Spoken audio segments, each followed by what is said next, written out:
We have 0 views. Thank you.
Your mic is on, bro. I can hear everything. You got that condenser mic or whatever hooked up, don't you?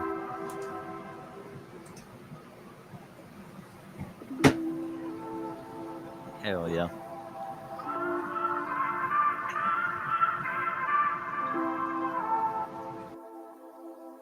There we go. Sorry, guys.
What the is real?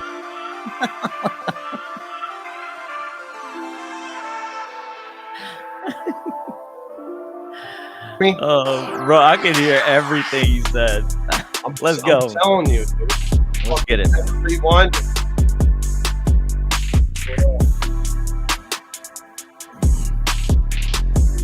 Hold up. You know what I could do? I'm gonna run the fucking intro, dude. Stop the video. Hold on. Oh shit. What are you what are we doing, man? Hold up. It's loading.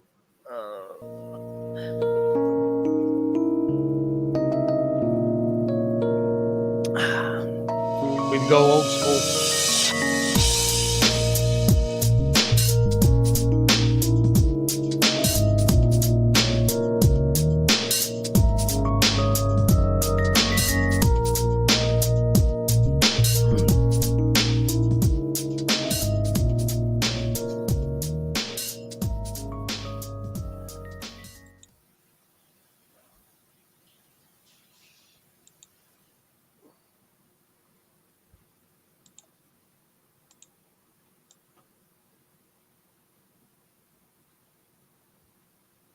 Yo. And that is a wrap. Thank you guys for tuning in. And until next time, peace out. Oh. Let's do the old switcheroo. What's up, everybody? Thank you for tuning in. Welcome back to another Thursday night live stream. We are the Crypto Remora. We come to you live twice a week, Monday and Thursday, to keep you updated, informed, entertained, and more importantly, ahead of the markets. My name is Wes, and I am joined with, as always, Sierra Crypto. What's up, Sierra? How you doing, man? I've been in bed for the last 3 days, sick as a dog. But this goes to show you how much we love you, motherfuckers. Because I'm gonna tell you right now, I would be laying down right now. Because Wes called me and he's like, "Yeah, man, are we gonna just hop on?" And I'm like, I didn't even know what day it was. I'm like, "Oh shit, it's Thursday." I was like, "Damn!" Like my bags, you could see bags under my eyes, bro. I've been sleeping. When I tell you I've been sleeping, I slept all night, like overnight, which I usually don't do. I usually wake up in the middle of the night 2 or 3 times. Yeah. I slept all night, woke up at 11 this morning, and slept till 4 p.m.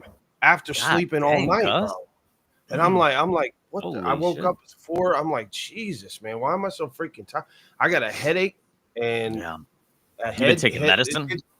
Dude, it's better now. Like, at least I was able to go to the store and get something to drink, get some food.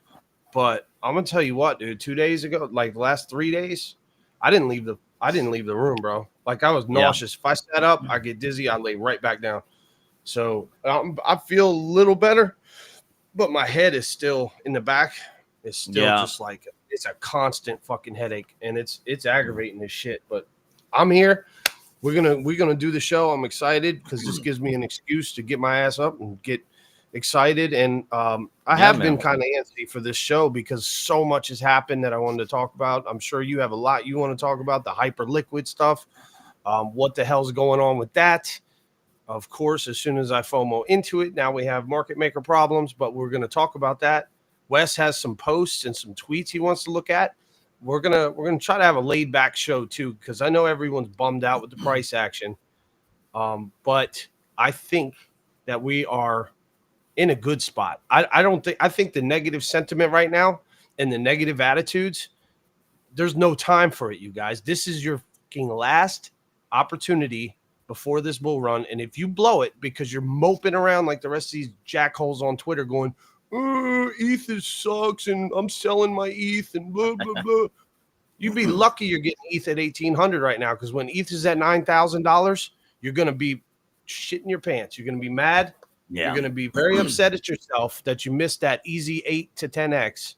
And that's just the way I still feel. But go ahead, take us there. The whole ETH thing, man, is just, it's all right, man. I'm so opinionated on this, man, because like, you know, I love Ethereum, dude. I don't give a shit what anybody says, dude. Like, say what you want, hate on ETH all you want. I still respect Ethereum, and especially coming from the Solana people. Like, I think that some of that needs to chill out, dude, because look, man, they both have their own price actions, right? Solana Ethereum ain't ran doing up. No better. Listen, that's what I'm saying. Solana from top to bottom, dude, from top to bottom is down like 65%. Or I know it dropped like 65%. There was a 65% retrace from the top of Solana to where it went to the bottom. And, you know, I mean, ETH isn't too far from that. It's like 55%, something like that. Like it's retraced a lot too, but there's still like a 10% gap that Solana has on it. And some people would argue, well, Solana has also gone up from, you know, $8 or $12 to where it's at now. First of all, how many of you actually got it for $8, man? A lot of you probably sat on the sidelines. You know, if you weren't here, you sat on the sidelines, you bought it when it was back at 30, $40. Who called you? Who called you when Solana hit $8 and told you should sell your house for it? I called you that day. Yeah, I said, I mean, Solana's we were $8. talking about it on the show, dude. We were talking about it on the show. And look, man, and if you did, congratulations. But Solana went down like 95% from its 2020 peak, 2020. So I mean, there's the give and takes, dude. Like they've all gone up, they've gone down, you know, like whatever, dude. But let's not forget, you know, we know what Bitcoin does. Let's not forget what Ethereum does, man. And I would just say, man, I'm with Sierra, dude. I think under 2K is a good opportunity, man. I mean, it went to 1,700, even better opportunity. Like if you were to able, I know, Cheddar Bob, I know he scooped up some more ETH around then. It's frustrating, I get it, but I think it is as soon as they allow the staking in the ETFs, like as soon as they allow the staking, I swear to God, I think that is what it is, man. Well, I'm going to tell you this. Another thing to piggyback off of what he just said. Another thing that you guys need to keep in mind on Solana, and this is no shade. Like I was on Spaces in crypto Twitter fam. They are as much a part of the Crypto Remora as Cook and Shred and the Lost Donkeys and Arbitrum fam and the whole nine, right? And they are Solana based. So here's the thing. I was on there talking about Solana, how me and you, Wes, used to be on tulip.garden. We used to be we know Solana very well. We've been using Solana since 2019. Don't get it twisted. We're both fans of Solana. We both hold, trade. We made a lot of money using Solana back in the day. So we're not throwing shade, but we're trying to keep the newer heads in check with the reality of the situation. The reality of there's two realities you need to understand about Solana versus Ethereum. Number one, institutional money. Larry Fink is not going to be doing shit on Solana. Number one, it's broke down too many times. It's too much shady shit. The institutional money is not going to trust Solana yet. They may in the future, and they will sell the ETF. In my opinion, they will sell the ETF, but they're not going to throw their own money into Solana projects. Number one, got big money, dude. That is the number one. Number two, there's 10 million coins on there, and up until last summer with Pump.Fun, 97% of coins are ERC20 tokens, you guys. ERC20 is Ethereum native token. 90% of the tokens were for a long time. Maybe not now, maybe not as much now, but they have a moat. And when you have an economic moat and you have a head start on everyone else, you can't just, that's like saying, well, Microsoft in 95 was a bad computer software company. If you talk shit about Ethereum, you're talking shit about Windows in 95, 98 and saying that who was the competitor to win? There was no one except for Apple. Let's just say, you know, whatever software companies coming up against Microsoft. You can't. They had the economic moat. Windows had a head start. They had everything. They had the government contracts. They had the full-on advantages. They had first mover advantages. And that's what Ethereum still has over top of all these other blockchains. So I'm just saying, if you're throwing shade at ETH because of the price action, you need to remind yourself that Bitcoin and Ethereum are still the top two, not because they're lucky, but because of what they've done and how they've done it and how they have first mover. You can look at the numbers too, man. Like the number of commits on the Ethereum blockchain compared to Solana or, you know, any of these other ones, man, like dominates, dude. There's a lot more building going on, you know, over at Ethereum than there is anywhere else, man. And I want to say hats off to Scale Network, man, and you know, the kernel over there. Andrew Saunders, dude. Like he has, I mean, dude, this is all I see is, fucking Surfs Up, Scale Network all over the timeline, dude, all over the TL. And man, he's really done some cool stuff over there, dude. And they were like second behind Ethereum, dude. The Scale Network for commits. So really cool to see, man. So shout out to him. He's a freaking legend over there. But yeah, so we don't want to. We're not going to bash Solana because we love Solana. We still use it. I use it all the time. I'm a Fred holder, Peanut holder, CT, Cook. So I'm not throwing shade. I just want to keep things in perspective. You guys shouldn't have false hopes. But here's the other side of that coin, Wes. The other side of that coin, if you're a noob and you're just getting in and you're looking at Ethereum being 1,800, right? Because your gains are gonna be more. Price.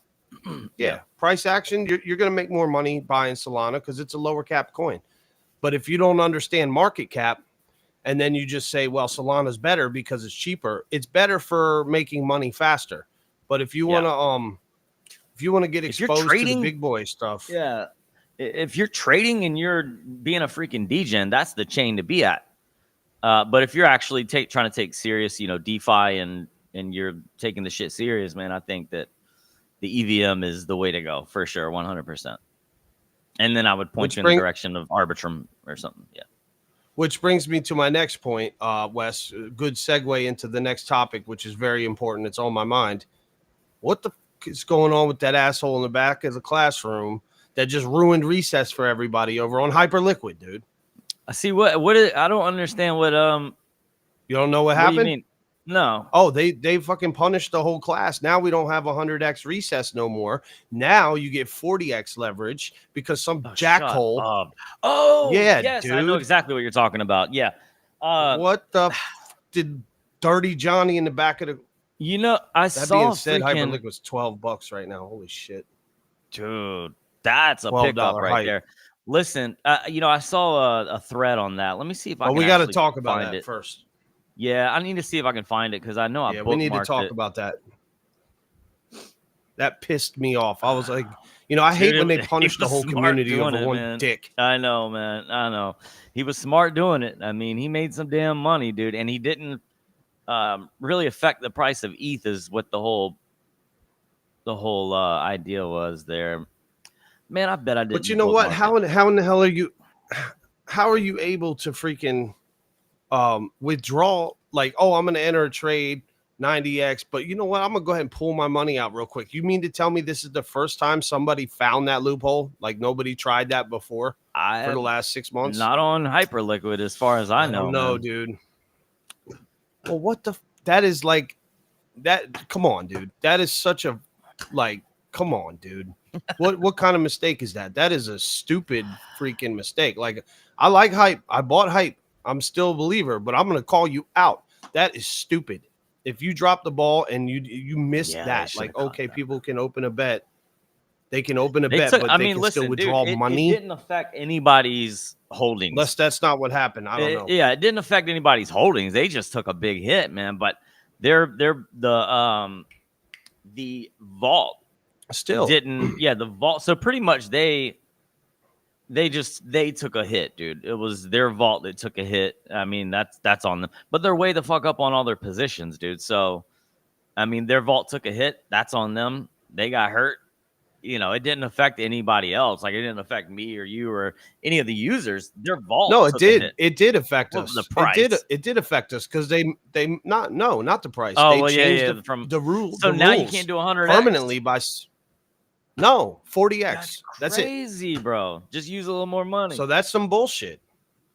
I know, and nobody should be using 100x. Right. You should never use that. But that's it's all right. You're right. We should be thankful for the 40x that hype offers. Okay, so I'll clear it up. I'm not going to throw complete shade at them, but it's the principle that pisses me off. They were the one platform that still had a little bit of freedom, and now. See, you know what it is, though, dude? Maybe this story ain't 100% fucking true. It could be. Maybe this is like maybe they covered their ass and they're like, yo, they're gonna come at us if we have 100x. Let's fucking make this lower so that we don't have people coming at us. So what? So maybe this was like like a planned event. It could be. I don't know. There I would like to something. dig more. There could be something. Somebody is. You know what I'm saying, though, this, Wes? dude. There's actually a Spaces right now called Uncomfy Thursday Spaces Hyperliquid Leverage. I can't see the rest, but there's there's people investigating this, and don't leave and go to their spaces. Stay. But like, yeah, there's people investigating it 100%. And if it is some shady shit like that, man, I think it'll come out. But I mean, yeah, I don't know, man. I don't know all the facts. I'm shooting my mouth on what I read, and I don't know all the facts. Nobody really does, except for Hyper and the person that did it. But the main point is, if one asshat did that, number one, it's your fault, Hyperliquid, for allowing that to happen and not testing something. Number one. Number two, you don't punish the whole freaking class because of one jerkhole. You know, you don't let everybody not go out to recess because one asshole ruins it. You know, put that other one asshole out. Don't let him go to recess. Take him out of the program, whatever. In my opinion, Hyperliquid is still the top, contender for decentralized exchanges. I mean, it's the only one you're going to get that centralized exchange feel on a decentralized exchange. There is one more that I've heard about lately, and that one's called Lighter. So that one's supposed to be really good. I'm trying to get a referral link to that. They were putting them in the Prime Apes Discord, so we'll see if there's one in there. But yeah, man, we'll see, dude. I just I think Hyperliquid is in a position to where something like this, it sucks, but I mean, I'm not using 40x leverage, and the people that want to use more than 40x leverage, man, just go somewhere else and fucking use a different exchange. I mean, that's all there is to it, dude. You're probably going to have to go to a centralized exchange. And speaking of centralized exchanges, they're not. Go to Blowfin. Use our link. What is it? Yeah. There's our plug. There's our shameless plug for Blowfin, you guys. We got the links down below. Bonuses. And also on the Twitter page. Yep. Now, here's the thing. We won't dwell on it, because I've already spoke why I'm upset about it.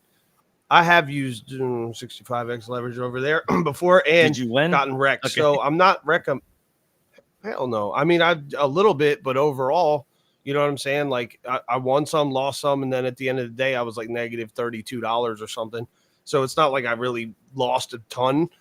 At one point I was really up, and then I was like really down, and then I was broke even, then I was like negative 30. Yeah. But I was trying to scalp trade. So I don't recommend any of that anyways. It's just the mere point of the handling for sure, of the team. The way the team handled this is pretty much like a hack, dude. First of all, it's not good.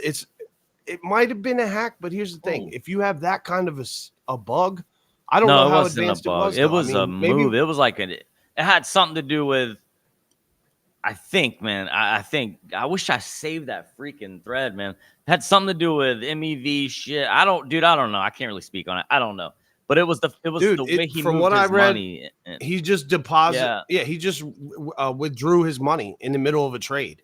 It was like he liquidated himself. That's all it was. He liquidated himself, but he was in profit and somehow made a shit ton of money, dude. From what I remember on that thread. That's not what I read. Yeah. That's not what I read. What I read is he had a trade open. He had a trade open, and while the trade was open, he withdrew his funds. That's what I read. Like he physically just said, all right, the trade's open. He used cross margin leverage. He used a shit ton of leverage, but somehow the program let him withdraw his whatever USDC or whatever. We should look into it a little more. Yeah, I know, man. Because I'm still bullish on hype. It's a top 30 coin. I'm still holding. I didn't sell any of my hype.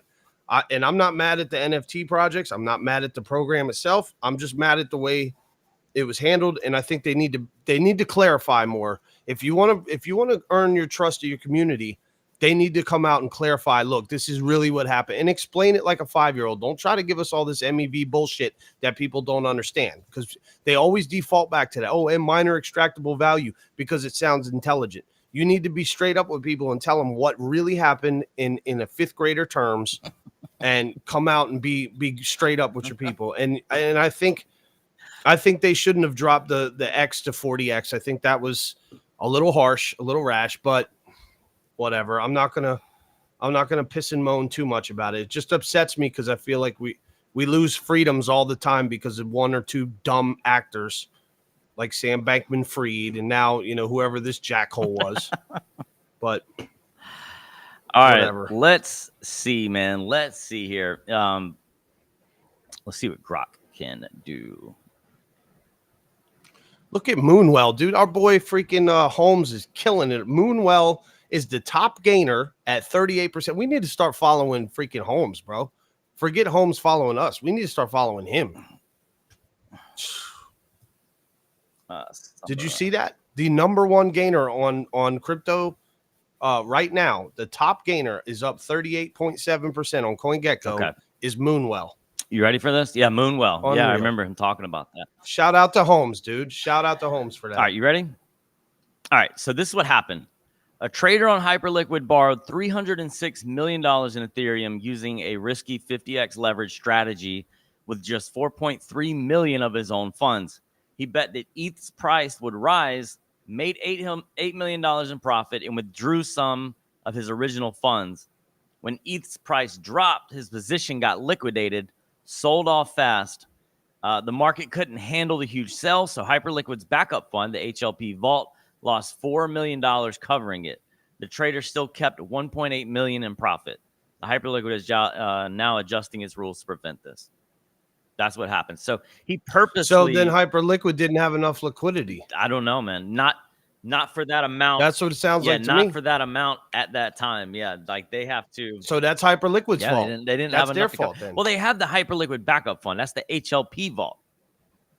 So they had it, but that's like their backup vault. They didn't have the liquidity that was there, supposed to be there for these trades. And then they had to dip into. And you know who did that? They had to dip into their vault. Sam Bankman-Fried got in trouble for that same shit because you're lending out money you ain't got. That's the same thing the banks do. Nobody's on there, right? Dude, listen, nobody is on there putting $4.3 million and 50x leveraging it.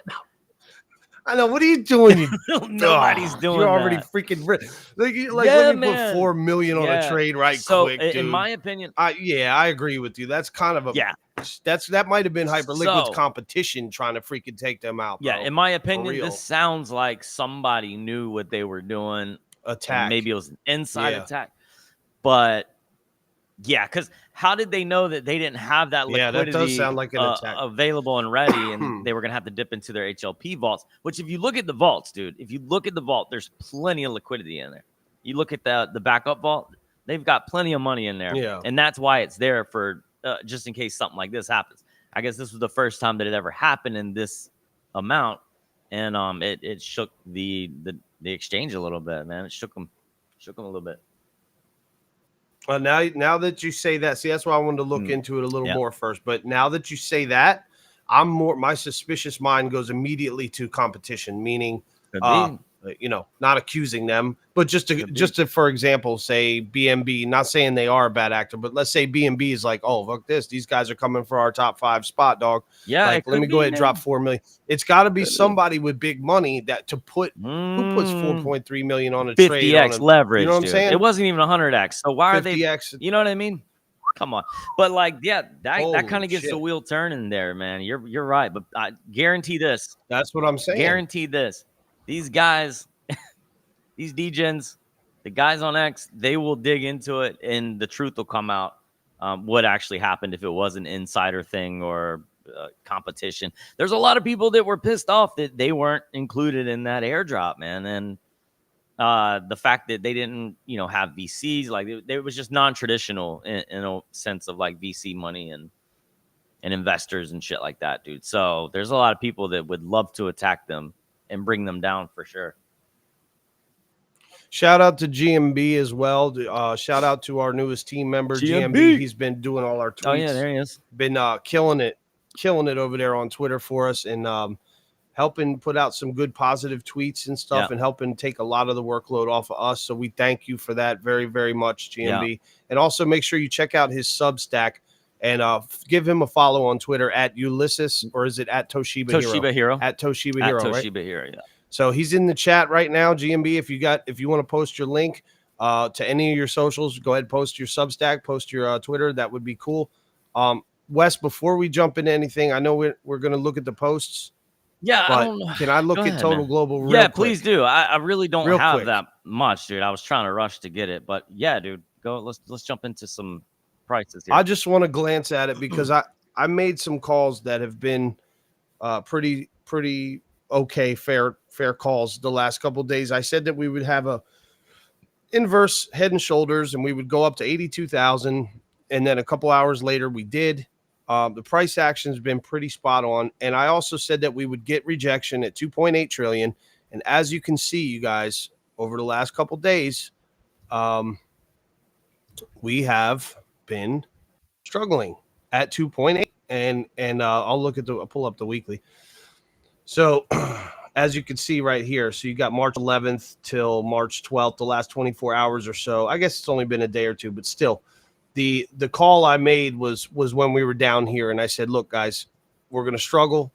And then we got up here and we kind of struggled, and people were flipping into bull mode because Bitcoin was doing okay. And then we hit our head, boom, and then we hit our head, hit our head again. So the price action here zooms in a little better, as you can see right here. We are definitely hitting our head on that resistance, and we need to get above it before the free flow capital. You know, that's the level to break. We break that level, and because you can see it's right here too. Okay, that's 2.9, but there's your 2.8, 2.899 ish. And then if you go back to the max chart, you can see it. It's a couple spots over here. It's previous resistance is around 2.8 as well on these peaks. So it's a very repetitive level. It also goes back here. This is 2.96, but the other whale blips around here are right at 2.8, 2.760. Still same difference. So 2.8 is a very, very significant level. It goes all the way back to 2022 and beyond. It goes back here too. If you look, it kind of goes back here. No, not that far. So it does go back to 2022, but that level is very, very important. And I'm going to tell you why I think it is more so than let me remove this. More so than the level itself is the psychological way the whales trade. And let me explain this. If a whale wants to control the movement of the market, they have two options. If you have a resistance level or a support level, the whale has two choices. Siri, you don't have it on the screen. Let me. No, I pulled it off. Oh, you did? Okay, all right, cool. Yeah, I pulled it off because I wanted to explain something. Gotcha. So, and I'm Italian. I got to talk with my hands. So go ahead, man. here's the level, right? Let's say the whale, if let's go with a stock because this works in stocks. So let's say Larry Fink wants to put Bill Gates out of business. He wants to buy all the Microsoft stock. He knows that there's a critical level at say $100, right? There's GMB's link down below, you guys. Make sure you go over there, give him a follow, read some of his stuff. He's doing some really good shit over there. Helping the community out, giving back to the community, teaching them how to get more computer-oriented, cell phone-oriented, teaching people how to use basic tech in neighborhoods that are underprivileged or people that are undereducated that don't understand, or even just like seniors that don't know, or like even middle-aged people that just haven't had access, or people that just didn't have computer training or like basic cell phone or internet training. Mm-hmm. As crazy as that may sound, there's a lot of people that are under that guise where they're not able to do things because they're not tapped into tech. So he's actually doing something about that. He's making changes in real time in the real world. And I think that's freaking incredible. So make sure you check him out, follow him. And he's got some interesting stuff coming out too, very soon. Now back to this level real quick. If Fink wants to control a level at $100, Wes, he's got two choices. Okay, let's say the stock is trading around $100. He's got two options before he makes his big move, because market makers can decide, do I want to go up? Do I really want to go down? Where do I want to go? He's got two options. If he wants to go up, generally speaking, if the level's at $100, he will hide under the level, not above. In other words, he won't sit at 102 because then that's bullish, because then people go, oh shit, we're going to go up. But if the level's at 100, where does the whale sit? The whale sits under the level if he wants to go up soon. This $82,000 level is under the 82 to 88 range, which tells me they don't want you to, they're looking at that level down at 70 to 80,000. They're looking at it. They want you to be scared, but they're holding us under 82. They're not holding us above 82, because if they held us above 82, we'd still be in that range of 82 to 88. So you see where we are. We're just under that level. And this works with stocks, crypto. It's a psychological thing that the whales do. And I've seen this play out. I can't tell you how many times. And what I'm saying, why I'm bullish, is because if you look what Bitcoin's been doing, all week, we're at $81,127 right now. We're $900 away from that 82K level, which, so everybody's looking at the chart and going, oh, we're getting rejected. We're going to go down to 70K. We're already aware of this. Crypto Remora fam knows that Bitcoin could go between 70 and 80K. In that range, we're well aware of this range. We know about the range, but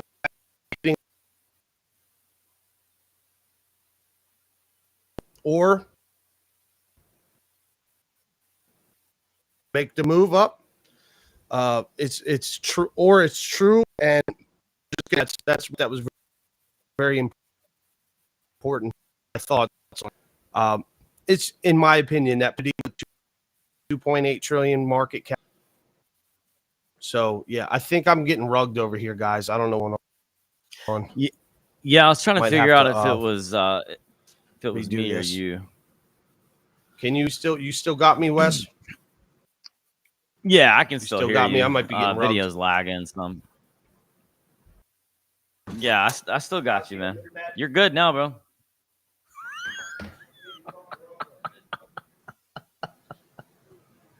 Let me pause him for a second, man, before he starts getting crazy here. Yeah, man. Yeah. So Daniel, we're gonna talk about that a little bit, man. I don't believe this is the first consolidation, but it is definitely the second. We had one that lasted from March of last year for about 6-7 months, something like that, as you can probably see on the chart. And we're gonna look at that. A lot of similarities. If you've been watching the channel, you know that we've seen a lot of similarity. There he goes. Let me put him back on. There you go.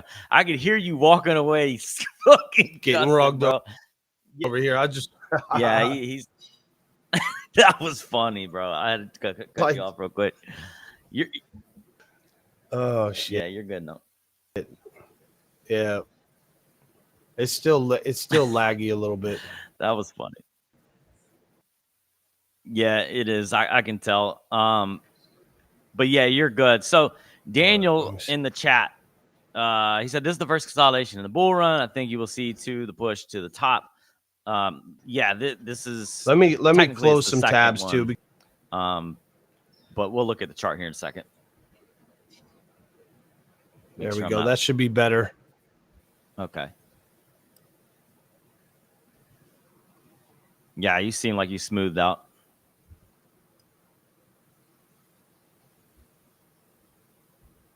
Say something. Yeah. You can hear me? All right. Yeah, you're good, dude. You're good. So yeah, Daniel, we'll look at the charts here in a second. Is that crypto groundhog, or is that where at? Right here. Daniel. This is the first consolidation bull run. I think you will see the push. That's not him, right? To the top. I don't think so. Okay. All right. Yeah. Well, shout out to Daniel for tuning in. Shout out to you. Man. Yeah, man. What's next, dude? What you want to jump into, man? Well, I know you had some posts you wanted to look at. We got some viewers coming in. You know what? We actually have the ratio. We've got a good amount of viewers from our YouTube fan actually tuning in on the live stream. So that's good to see the numbers stepping up. That's awesome. All right, let's see, man. I cut this off because I didn't know if it was me on my end or not.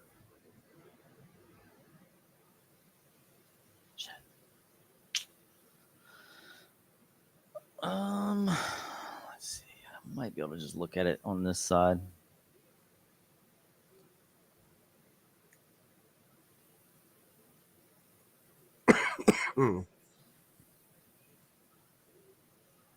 In a week.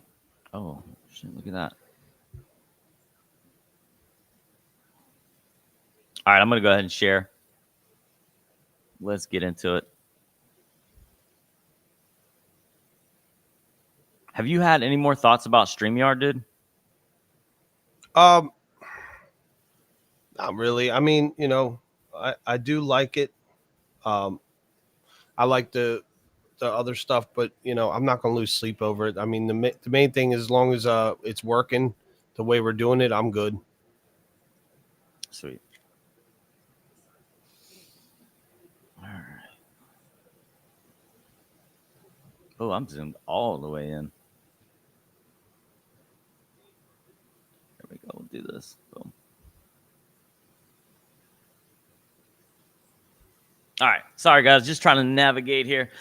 Just saw this. So in a week, man, we got 1 week. This was posted 16 hours ago. In a week, the Fed will decide on rate cuts, hike or hold. What is your prediction? So I'm thinking that we get a cut. It looks like inflation dropped. So I believe inflation dropped. Yeah. So I know Trump wants to get pretty aggressive on this thing, and I think that we do get a cut coming up soon. Better get a cut. Yeah, I think it happens. You better get a cut. I'm gonna start cutting, motherfucker. All right. So yeah, I don't have much, man. This is Andrew. This is the chief right here. I just thought this was funny, dude. GM friends back to farming. Guys, if you're bored out of your mind, farm. Dude, airdrop farm if you want. Look into DeFi protocols. There's some pretty solid APY on stable coins, man. You can find some 47% series. Pretty big on this kind of stuff. If you're bored and you don't want to trade, man, go jump into some DeFi protocols, dude. Some DeFi protocols, yeah. I always recommend that, dude. If the markets are choppy like this, like Wes is saying, find something to get into where your money, you know, it'll keep your mind off of the bullshit. Yeah. So yeah, that's Andrew. Give him a follow, guys. This dude is a freaking Chad, man. Great friend of the channel. But you see his face on there, Sierra? Yeah. Oh shit! I didn't even notice it was Andrew. God damn. Bro, he's killing me. Did you see the one? Did you see the one where he did that with fucking? With JD. No, JD Chance. That one, but he did another one that was like he was Tim Cook from Apple. He's like this. I was like, oh yes, I did see that. Killed me on that. I did see that. I did see that. Shit, I didn't notice it till you just said that. That's funny. Yeah. Speaking of Andrew, so Scale, he just posted this in the group chat. $2 million in SKL grants for indie game devs. No experience, no problem. If you're wanting to create a game and you don't know exactly what the fuck you're doing, but you're passionate about it, you have an idea, you want to lay something out in front of them, they have their grants open for indie game devs here. That's awesome. I would say give it a shout, dude. I think they were talking rejects. We wanted to do a Remora game, bro. We were talking about it. Whale Remy the Remora. We had a whole concept, you guys. We got a whole concept for a game for the Remora, swimming with the whale and scooping up coins. Like think Super Mario Brothers, but in the ocean with the little Remora swimming along the whale, and then he grows to levels, you know, shrimp, dolphin, crab, whale, all that shit, man. Yeah, dude. But shout out to Rejects, bro. I hope Rejects actually does it. And Get Small said he would write the grant application for him. That would be dope, man. I think you should go for it, Rejects. I think you should go for it, buddy. I was trying to figure out why this thing keeps stopping. But yeah, Scale's doing a lot of stuff, man, with gaming. Yeah, they're ahead of the game, dude. Scale, truly built different for sure. They have a ton of games.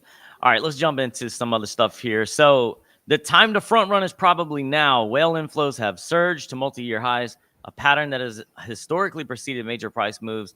Accumulation addresses are stacking. Whoa. Liquidity is expanding. M2 money supply aligning with the macro.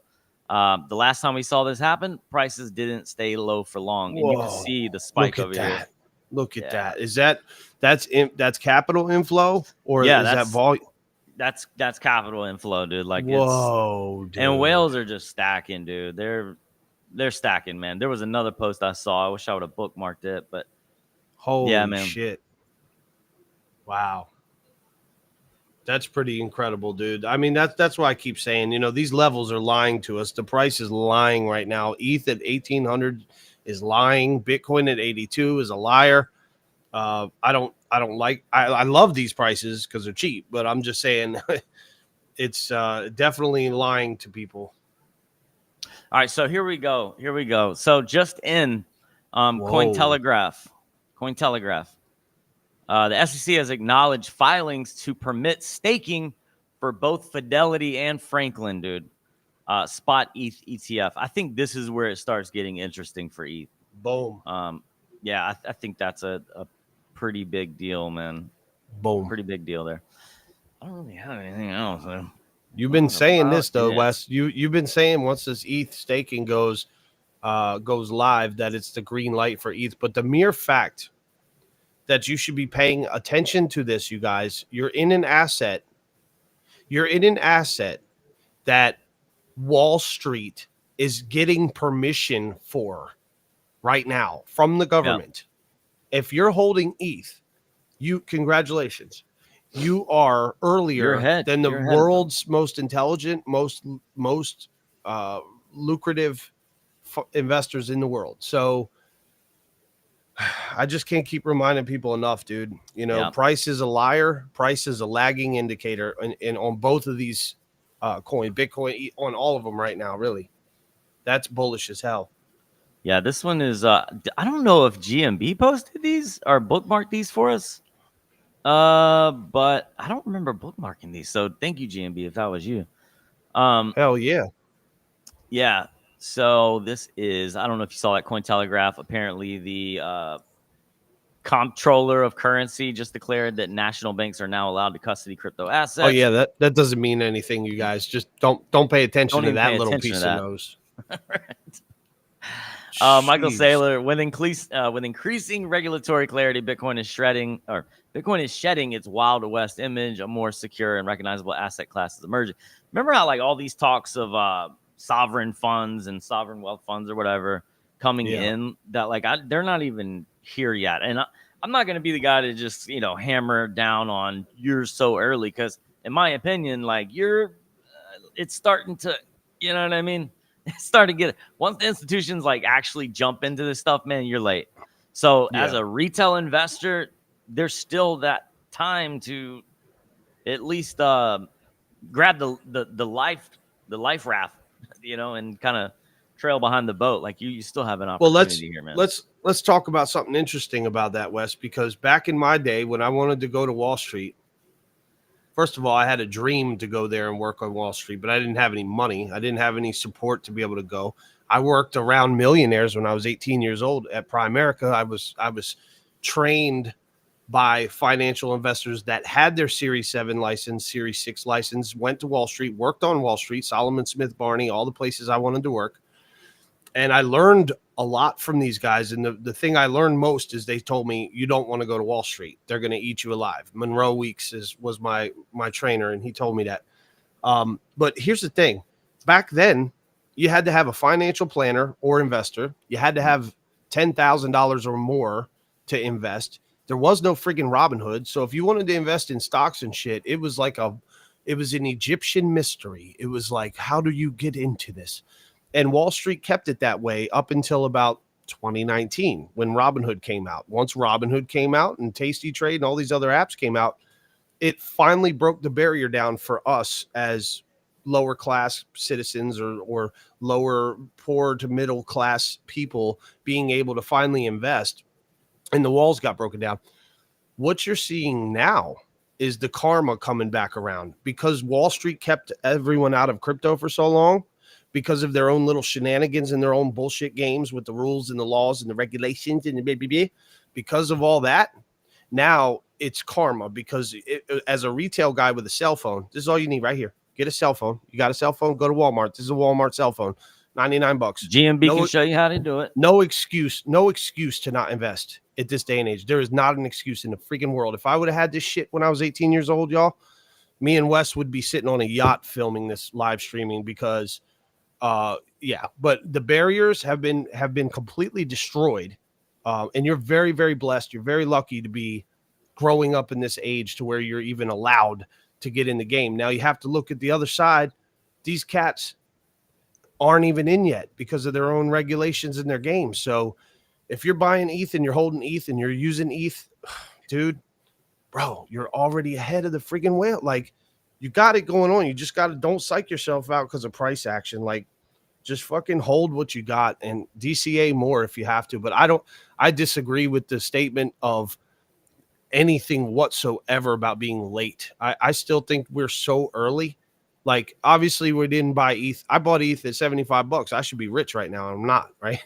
But I still don't feel like I'm late.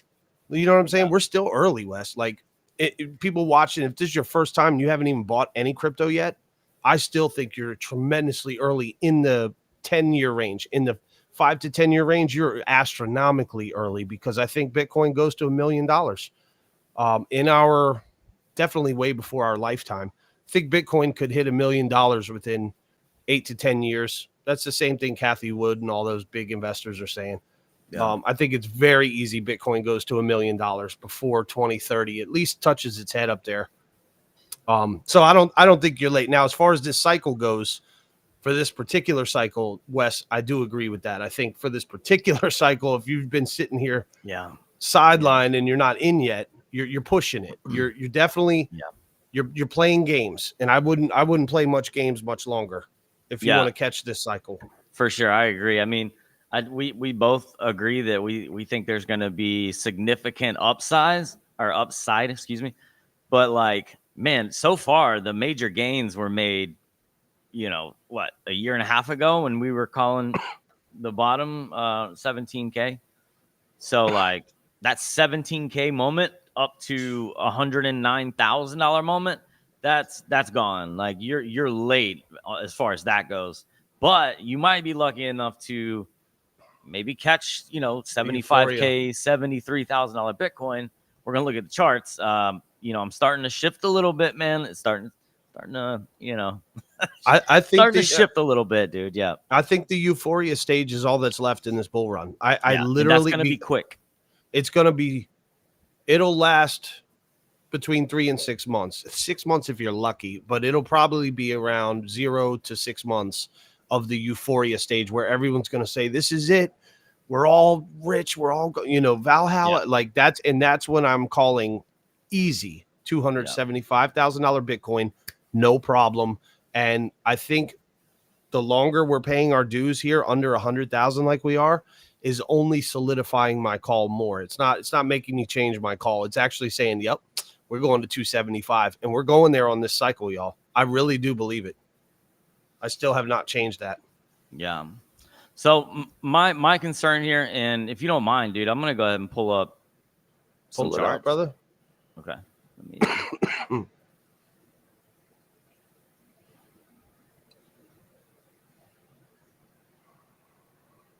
All right, so I'm going to do this kind of backwards, man. I'm going to do this kind of backwards, guys. We know what the, zooming out looks like. We know what the macro looks like. We're still in an uptrend. If you zoom out to the weekly and the monthly, we're still in an uptrend. We haven't taken out or made any, new lower lows or whatever. But I want to start off on the hourly here, man, because I want to pay attention to what's happened since the last time we streamed. And what we were looking at the last time that we streamed was this double bottom here, right? We hit that double bottom and it held up. You can see we came back and look where we closed, man. You might have to move me. Yeah, hold on. Let me actually, let's just go full screen here.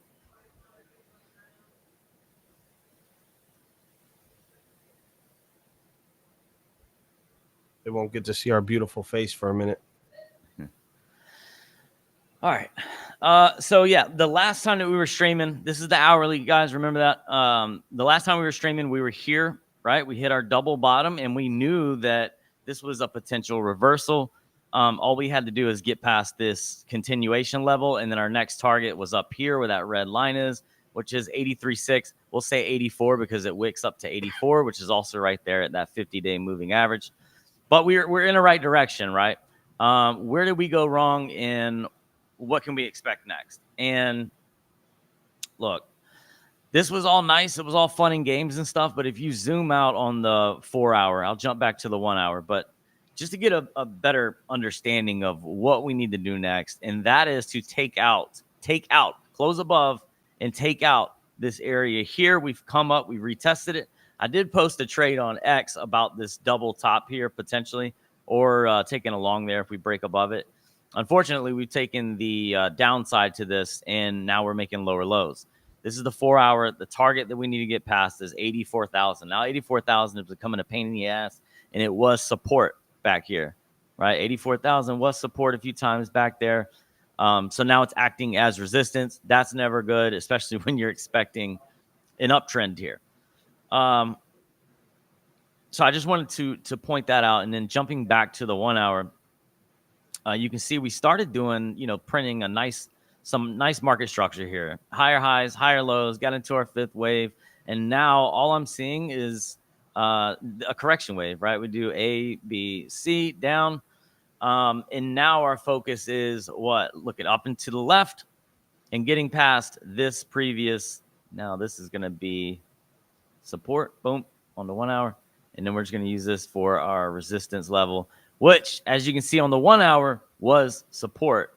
So that's not good either. So I'm concerned if we don't bounce and get above this key level of around 80, 81, we're going to continue a downtrend because we've made a new lower low on the 1 hour, and this is about to turn into a downtrend. So I'm a little concerned with that. I would like to see a fake out here and bounce and get above these moving averages before we can really start thinking about taking a trade. But as of right now, yeah, man, it's really not looking too good, man, on the 1 hour. We could potentially get some more downside here. We'll know for sure here in a little bit. Can I comment just real quick on that 4 hour chart? Can you go back to the 4 hour? Yes. Yep. That's what I was about to get to. Because I'm glad you pulled the 1 hour up because that gives you the microscope. Yep. But there's something very, very significant. Oh, there's a lot of very significance. Go ahead, man. What you seeing? That 4 hour, I'm going to tell you right now. Yeah. From, I think, 91,000, the top of that move, go to the very top of that downtrend, the very top. Right here. Right there. Over here or right here? Well, hell, no, right there. That one. Mm-hmm. See, what I would do is I would draw a line from there all the way down to that blue candle, which is at the lowest point, top to bottom. Mm-hmm. And I would look what happened. It went straight down and then it had to bounce up. If we have a continuation of that pattern, I hate to say it, bro, but there's your $70,000 Bitcoin. There's your $72,000 move. Because if you measure that and extrapolate it downward, I guarantee you that line is going to probably take us probably below 70. Actually, it'll probably show 60, but I don't think we hit it because I think too many whales will step in and buy. But that's your potential road to $70,000 to $77,000 range ish. I'll just call it 70 to 80 at this point. I'm not going to get microscopic. Yeah. Well, so that was my next. So we know the 1 hour isn't looking too great, right? Normally we do this from the higher time frames to the lower time frames, but this just felt right to me, so that's why I did it. But on the 4 hour, we're in a downtrend, y'all. This is a downtrend, right? Even starting from here, this is a downtrend. You're making, lower lows, lower highs, and lower lows, lower highs. So that is technically a downtrend. Get off, dude. Unless we hit a triple bottom right there, bro.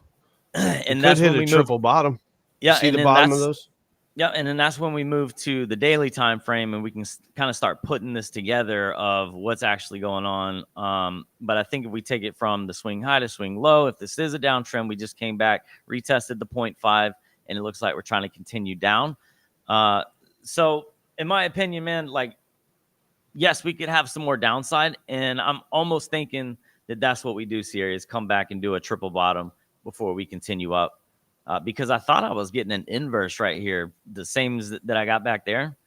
So I'm like, oh, dude, this is perfect, right? And then, we kind of fell through that, got rejected at the neckline, and that turned into nothing. But I thought I was going to get a good trade there. But look at the 50, dude, on the 4 hour. We can't get above the 50, bro. We cannot get above this 50. And I think that's something else we need to pay attention to. Yeah, and that goes back to what I was saying a couple of weeks ago when I said that we would slice through that the candles would break down through those EMAs and then start using them as resistance for a little bit. And those EMAs are killer for weekly or 2 weekly kind of structures.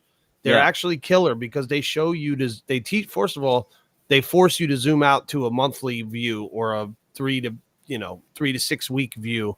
And you have to do that with Bitcoin. If you're watching the daily too much with Bitcoin, you get blindsided. So what I try to do is I try to ignore the charts.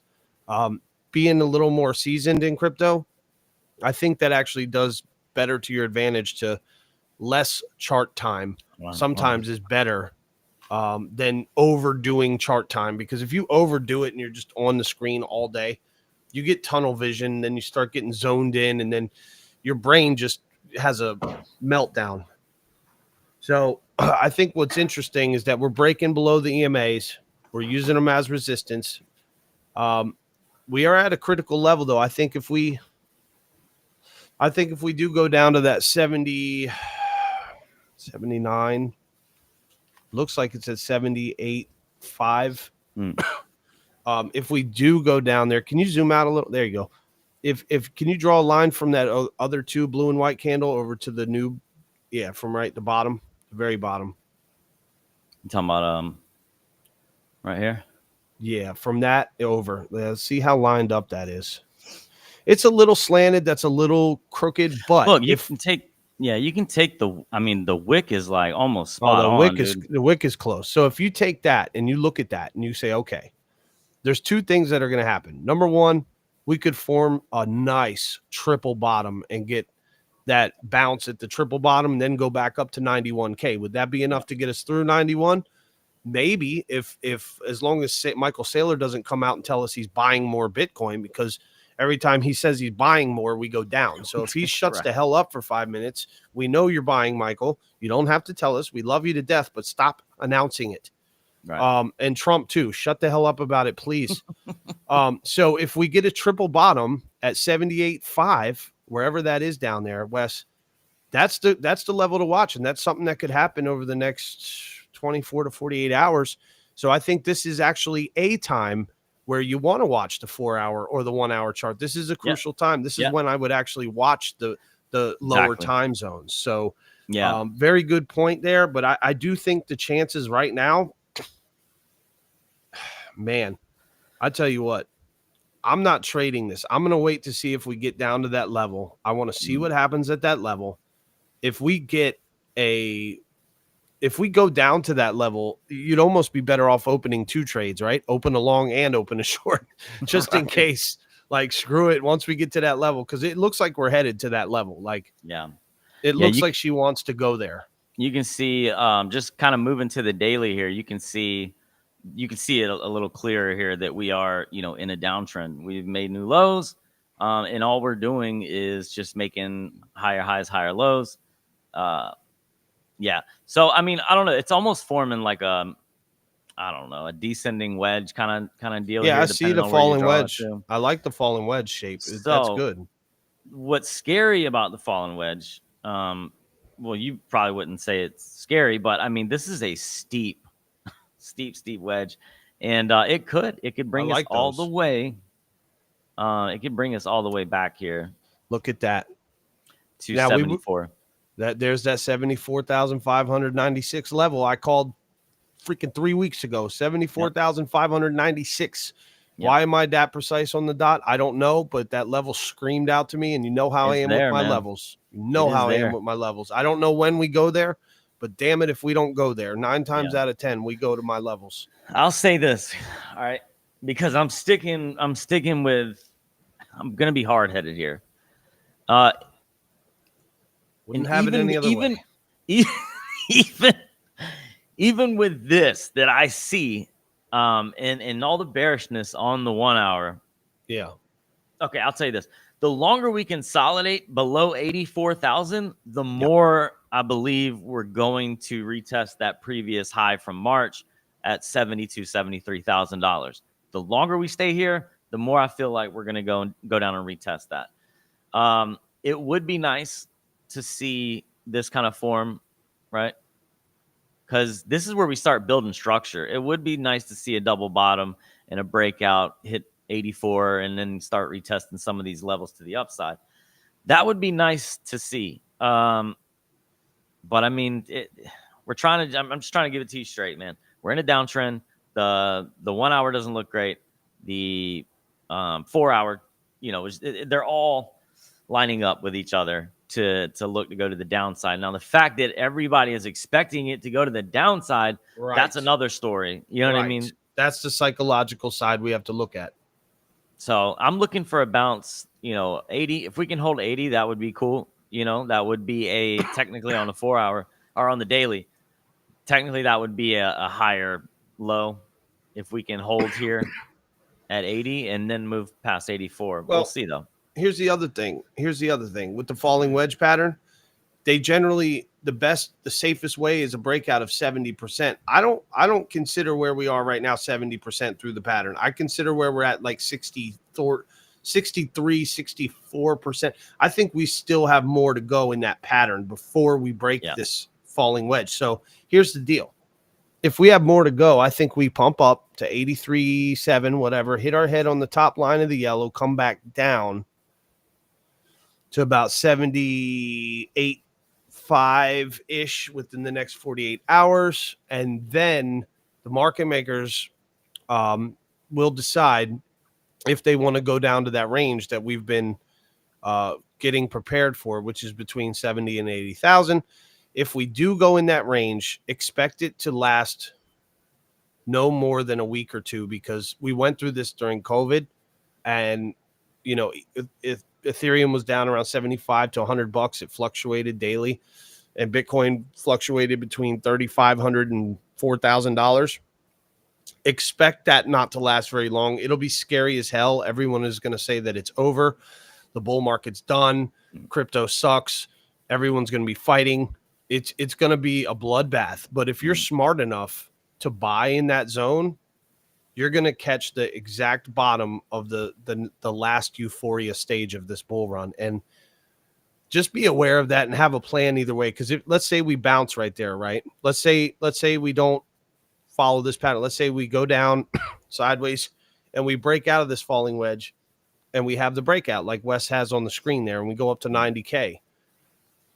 We could trade this bullshit range a little longer too. So those are my two scenarios. I don't think we're going to 120 just yet, but I will say this: the flip side of the coin, if they're trying to rack up bears right now and it's a bear trap, they're doing a pretty good job for retail, because I think retail's pretty bearish. You got Tesla explosions. You got, even though the war, quote unquote, is ending, you got a lot of fear in the world still. You got a lot of, left versus right bullshit going on. You got protests. You got people going to jail. You got all kind of crazy shit still going on. So is it euphoria stage yet? No. Is there a good chance we go to $74,596? Yes. I still think that is 50-50 at this point. And that's my call. I'm 50-50 right now, just like I was on the CME gap. And as we got closer, I started saying I was 75-25-ish. And, this is it, man. The next 2 days are going to be very telling. The price action over the next 48 hours are going to be absolutely crucial. Let's just say by Monday, the price action, I think Wes and I will both have a better view of if the market makers are going to dump us down there. And if that's the case, you guys start setting some coins on the side now, if you can, to get ready to buy that dip, if it's possible. If it's not possible, I get it. I understand. I'm in the same boat. I'm kind of all in or whatever already. I don't really have any powder on the sidelines, but you guys, just letting you guys know, if you do, that's going to be your that's going to be your money maker right there, bro. If that happens, can consider yourself lucky. Yeah. So the what I'm seeing playing out, it's only going to play out, a couple ways. And the reason I like the daily, okay, so in the short term, 1 hour, 4 hour, we could see some more downward pressure. I am looking for, that's 78 wick to 80,000 to kind of be, if we're going to reverse here, that's where I would expect it to pull back to. It's not far from that, so it wouldn't have to go down much more. But this green line, this is our support on the lower time frames, this $80,000 level where this wick comes down. But if you're zoomed in on the daily, I mean, you can see the potential of this becoming an uptrend. It's confluence on the support on the lower time frames, and it's also sitting right here at the 0.5. We've wicked to the 0.618, and we're sitting just above the 0.5. So we could come back down and then start moving up. But it seems to me that it's more likely to follow this this wedge down one more time, maybe double bottom, and then we start to move up. These are going to be your levels to watch out for on the higher time frames. So these are like the critical levels on the higher time frames that I have highlighted. Does that sound about right? It does. Okay.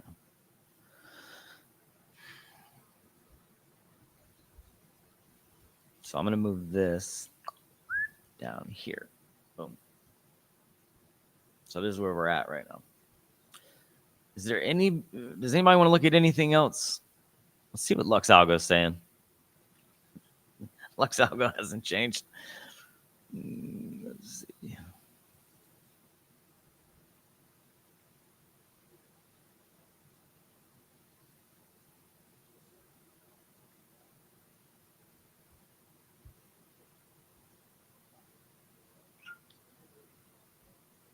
Why does Lux have targets of what the hell?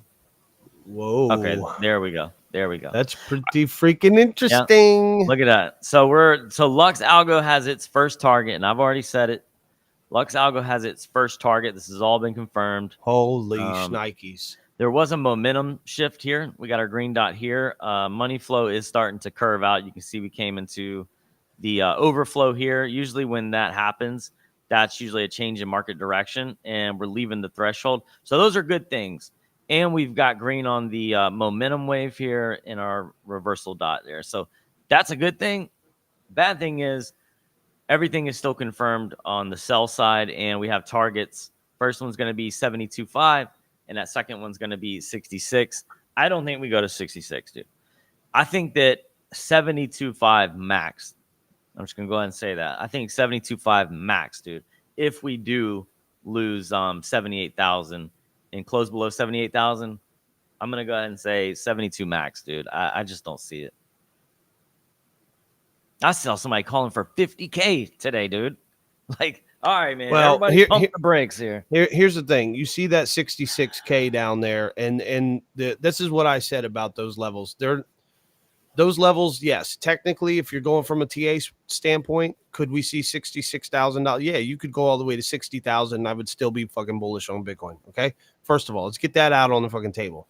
Even if we ran down to 60K, I would not give a shit, because if we did, that would push us above 275 on the euphoria stage. So let's just get that out on the fucking table. Number one. Number two, if you are lucky enough to be in crypto right now, this from here down is the time to buy. Buy on the way down. I can't explain it anymore to you people. If you are buying on the way up, you will lose your ass. If you are buying on the way down, your dollar cost averaging, don't go all in right now, because we may dip lower. So if you have $100, let's say, put $20 in right now. You're not going to lose it, because I still think we come way above and smash these levels.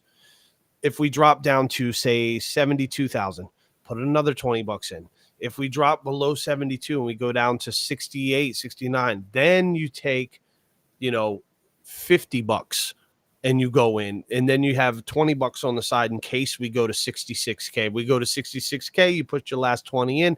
If not, and we bounce at 69 and we freaking moon, wouldn't that be ironic? Elon's number, 69,420.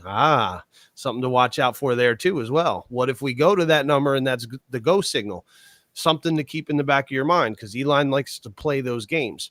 But let's not get ahead of ourselves, get too bearish. I'm just saying, if you level in on the way down, you're doing what the whales do. You are literally doing what Wall Street does, and there is no better way to invest. So it's hard to do because your emotions and everything, but if you can do it, then I think you will do extremely well in the euphoria stage, because the little bit you bought at 80, the little you bought at 77, the little you bought at 69, if we go there, you're good to go. I don't think we see that. I don't think you see 66,000. I don't think you see 60,000 unless Black Swan event. Yeah, I don't either. And even if you do, it'll be a V-shaped recovery, meaning it'll be there for less than 24 fucking hours, because Fink and all those asshats are going to buy it all up, and you won't get it. So I would not be putting in limit orders. This is the time when you smash market order. Don't give a shit about the exact prices right now, you guys, because you'll get wrecked doing that. But it's very interesting to see that Lux Algo is calling for the top side of the low level to be 74,596, which is my level. And 73 is this wick back here. So that's why everybody's saying 73, because we got a wick here and a wick here before we blast it off. So that is everybody's $73,000 level, which is this green level that I have. We could go on the chart here. We could eat that previous purple candle and go all the way up to 96 again before, because right now we're forming an indecisive candle.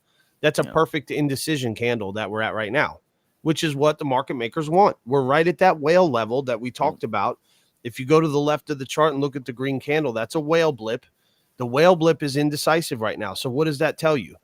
It's the 50-50 scenario. Unfortunately, in TA, all the answers are never really revealed, so you have to make your best guess.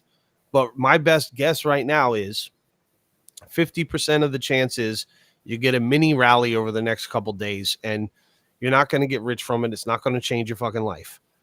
The other 50% chance is you could change your life. If we go down to 68,000, 72,000, 73,000, you go all in on a shit coin. Not recommending that. But I'm just saying, if you go all in on a low cap at those levels, that could potentially be something that'll change your life. Whereas the upside right now is not going to change your life, in my opinion. So I would be more excited if we go to the downside for people, because I feel like that would be a generous thing for people to do. It would also uncheat this range between 70 and 80, which I said we had to pay our dues. We're starting to pay our dues there a little bit. We're starting to pay some dues in this range. And in my opinion, I still think it's very much on the table. I'm actually going to go 60-40 right now on the bear side. But yeah, I'm not going to get much more bearish. I want to see what happens over the weekend. Yeah, I'm with you, dude. I'm still, I'll be honest, man. I'm still like, this to me, man. This to me looks like the fact that we've been in this major downtrend and we got this crazy bearish candle here, and now we're putting in an indecisive candle. I mean, this would be the time for it to reverse. Took out the CME gap. We're right here at this smart trail cloud. Usually Lux Algo is pretty spot on with these things. That's usually a good time to buy. But again, man, the higher time frames, we're still in a bull market. It's the lower time frames that we're seeing that it makes us so unsure whether this is going to be a reversal or not, or whether there's more downside. It's pointing towards more downside.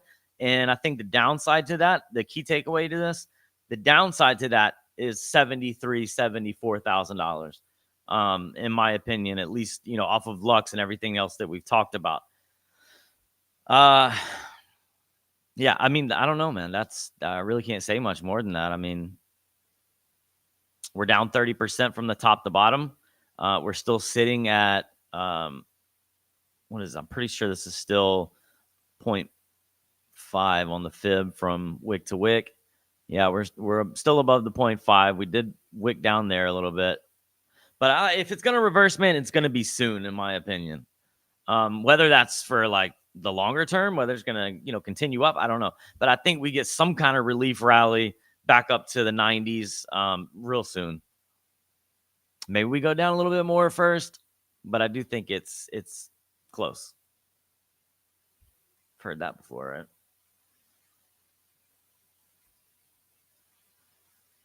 You there? Yeah, I'm sorry. I just.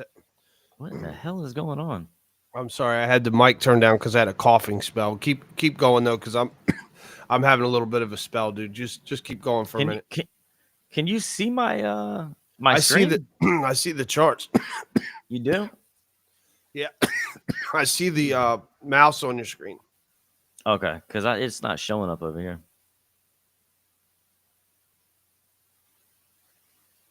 But yeah, so if we do go down a little bit more, guys, what is freaking? I mean, we've already gone down 30%. What is let's see, what is this? So to go to 73 would be 4%. Like, come on, guys, we eat that for breakfast, and even dropping to 67,000, which I definitely don't think we do, is 12% from where we've already been. So yeah, it's about all I got, man, on Bitcoin. Let's look at some of these lower time frames.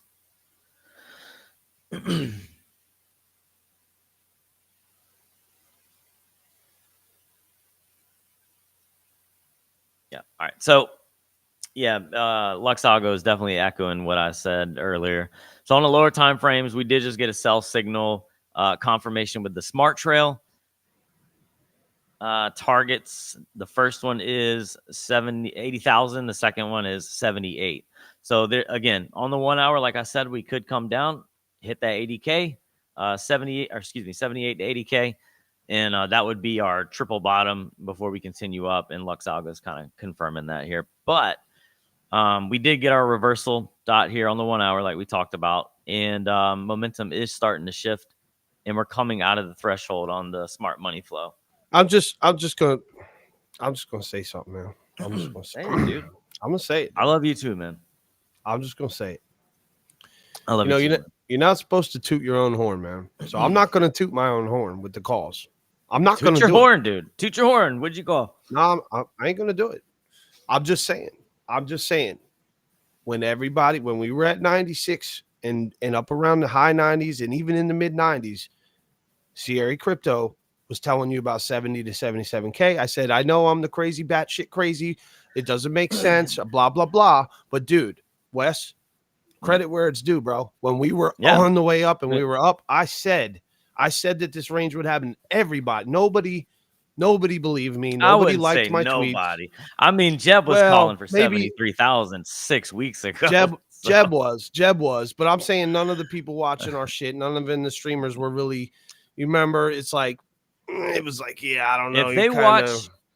If they watch the show, then they know where the credit goes to, man. So, but that's what I'm trying to say. We provide a lot of value on this channel. We're not always right, but we feel like we provide a lot of value. If you guys get value out of the channel, please do us a favor, hit the like button, subscribe. We're trying to get over 2,000 subscribers, you guys. We're grinding right now. We are trying our butt off. The Twitter algorithm kind of sucks. Wes and I both need to get over 1,000 followers to break that psychological barrier. Wes is close. I'm pretty close. I'm 200 away. Wes is 100 away. We need to we need some support. I think so. We need some help, you guys. Please share the profile. Please hit like, subscribe. That's all we ask, man. If you guys get any value out of this, if you make any money, we're not collecting tips. We don't accept tips or any of that shit. Just hit like and subscribe and maybe share the profile if you want. But we would really appreciate that because that would help us go a long way. Yeah, for sure. We've been grinding since 2020, bro. We're ready to get over 1,000 subs at this point. It's like, come on, bro. Seriously. I'll be honest with you, man. This has been this whole time we've been up here has been an absolute disaster for me. I've called some good ones on the lower time frames, but man, dude, this thing has tripped me up so many times. And you compare it, and you can tell because you compare this to what happened here. Even when this looked exactly the same, almost when I did the lineup. Even when that looked exactly the same of what happened back here, look at the difference in this, man. This was so easy for me to call, right? It has good market structure. So I did good back here, man. This entire time we were back here because it made sense and we had good market structure. This shit, Sierra's dominated on all the calls, man. But the point is you got it from this channel, man. So yeah, we appreciate you guys for being here and show a little love, man. Show a little love. Appreciate it. Daniel says this, you'll never see this price again. I agree. I think this is your last few chances to buy at these levels. Seen a lot of whales buy at 100K. That's from Daniel also. Shout out to Daniel. He may become a Crypto Remora family member very soon. We love that comment. 50-50, healthy. We're on the 50. Let's see. Yeah, I think it looks healthy, man. I think even though we went through all this, if you guys didn't take away anything from what I just said, take this away. This looks good. I mean, it looks like we did a double bottom and we're coming up. We're hitting the 0.5 now and we're getting a green candle. So we could go up. Keep in mind the levels, though. Trend continuation. Look at my boy. Check my boy out, Wes. Watched whales take us to 90, then down to 77.5. That's that level again. That's that level. I just put them on the screen, Daniel. All of this, dude. Yeah, I've been posting them while you're talking. I've been putting them up on screen. GMB says maybe it comes back down in the bear to this level. I agree. So I do kind of see that. That's why I was saying, the market makers could bring us to 70 to 77K in the bear, or they could do it before the bull run. Yeah, man. And we said that too. It's really up in the air, man. It really is. But we're breaking down the likeliness of the next move. So we have our support, we have our resistance, we have our market structure, and we know our levels if we fall through. We know our levels if we move up. 78 needs to hold, 84 needs to break. Daniel says, I am a bull. Let's go. Get it, cuz. Let's go, man. Let's go. And that's the number one thing me and Wes always try to teach the newer guys. Sounds like you're a little bit seasoned, Daniel. How many years you been in crypto? Just curious. But to the noobs out there, part of our job is to retrain your brain and teach you the basics of investing. That's our job as teachers, I guess, in a way. We're kind of teachers of crypto. So we teach you guys the mistakes we made. We try to help you prevent yourself from making the mistakes we've made, and we try to educate and entertain you.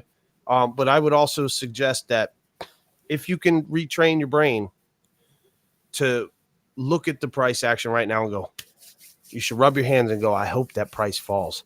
I hope it goes. I hope it goes down because then I can buy more. If you can switch to that psychological mode, you're going to make it, dude. You're going to make it, but you got to be able to do that. And that's the hardest thing to do. Let's see. He says, GMB says you're euphoric before the euphoria part. Love the optimism. I've just seen it happen so many times, and I don't know if you're talking about me or Wes or Daniel, but I will say this. The euphoria stage, Daniel got in December. Hold on. Let's look at this, Wes. Daniel got in December 2024. So he's a noob. That's surprising, dude. Oh, wow. You're not a You're a noob compared to us, but you got your shit together. So congratulations, and you found a good channel, bro. So that's pretty impressive that you've already learned what you've learned in that short amount of time. That is awesome. Yeah. Good for you. Keep that up. Never stop that drive. But to the euphoria stage, GMB's talking about Daniel. Yes. Okay, so here's the thing. It's good. It's good, and I think Daniel's right on the aspect that the euphoria stage hasn't happened yet for this bull run. However, I think what GMB's doing right now, he's trying to keep us grounded, but here's the problem. Wes, we called the bottom at 17,000. That was easy. Calling the bottom's easy. Yeah. Went from 17 to 109, and people could say, well, that's one hell of a bull run. Pack it up, boys. It's done. And that's what that guy Stefan was saying. 120 is the top, but everybody sold at 109 trying to front run the top. Yeah, that's not even a 10x, dude. So here's the thing. Was that the bull run or not? No. Because we're at that mark. It was. It was a section of the bull run. Again, dude, you know that I feel we started this bull run way earlier than we did previous ones and broke the previous all-time high way quicker than we did the previous ones. So these consolidation phases are just because we got so ahead, and we have plenty of time. Let me ask you something. If a stock went from 20 cents to $1.09, what is the halfway mark? To $1.09. What's halfway between 20? What's halfway between 17 and 109? What is the halfway mark? Oh, why you do that to me, dude? Because you're the numbers guy. I can't figure that shit out. No, 17 to 109. So that would What's be half? what that would be 6, a 6x, I believe. And so 3 times that would be 60,000 or something like that. No, yeah, about 60,000. Be like 55,000 or something. So check this out. What happens if the move from 17,000 to 109 was the run, and then the correction halfway down is what? Around $60,000. No. Boom. Euphoria. No, I'm saying go long. I'm saying what if we move from 17 to 109, the correction to the 618 level is around between those levels. Halfway would be around 60, but 618 is a little bit higher. So that puts you at 66,000 or 66 and 76,000 in that range. What if we hit that bounce, right? And then boom. Could you imagine if you open a freaking long at like 77? Well, that's what we're hoping to do, man. Oh my God. That's what we're hoping to do. All right, we need to watch that. Let's look at some liquidation levels here. But I don't know, man. I mean, look, we're having a little bit. I think when we jumped on the stream, well, where were we at when we jumped on the stream? I don't think 109 like was our euphoria. No. So we were at 80-something thousand when we jumped on the stream. Now we're at 81.4. We're getting a green candle starting the day off. It wouldn't surprise me if we continued up, man. But we got to get past 84, dude. We have to take out 84. Let's look at some liquidation levels. And then I got to jump off. All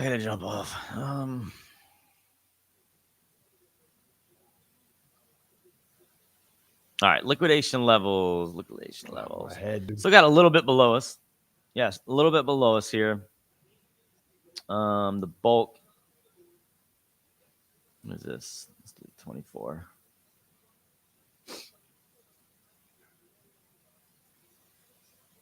All right, this is the 24-hour. All the liquidity's to the upside, man. All the liquidity's up. But guess where it stops? That deep yellow stops right at 84. So I don't know, man. Maybe come up, double top at 84, come back down 78, 76, then continue back up. I don't know, man. It's really up in the air at this point.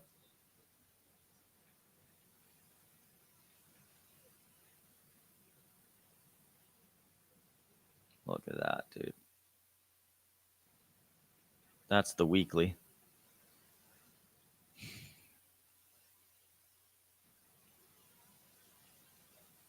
Yeah, we'll see, man. We'll see. You got anything else you want to go over, Sierra?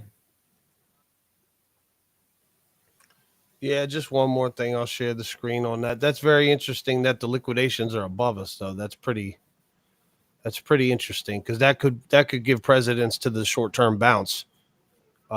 Yeah. So that's something. That's why I said right now it's 50-50. I think Monday is going to be the day to watch, really. Can you change the screen? I don't know how to work this son of a bitch. I just added my screen, but it's not working. I don't understand that. No, not that one. Nope, not that one. Did you see this post, dude? The strawberries in my refrigerator watching me grab the pizza.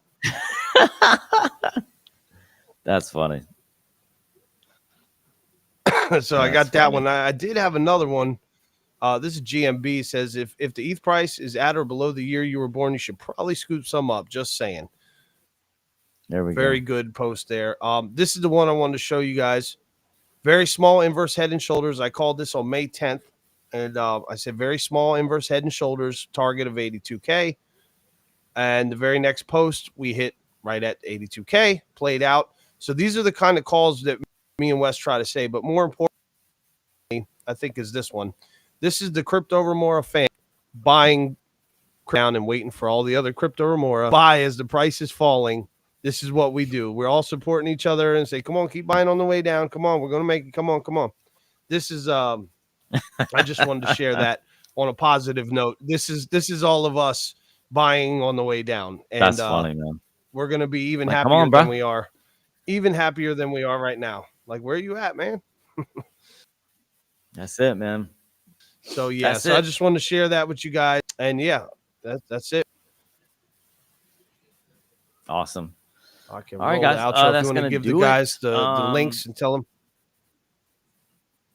Yeah, make sure you are subscribed to us on all socials at the Crypto Remora. Make sure you're following Siri at Siri Crypto and myself at Crypto MacGyver. Much love. Till next time. Peace out. We'll see you guys on Monday. Yep. Monday, 12 o'clock. We didn't do our calls, so we just do a real quick roll call in the chat for your price target by Monday, Wes.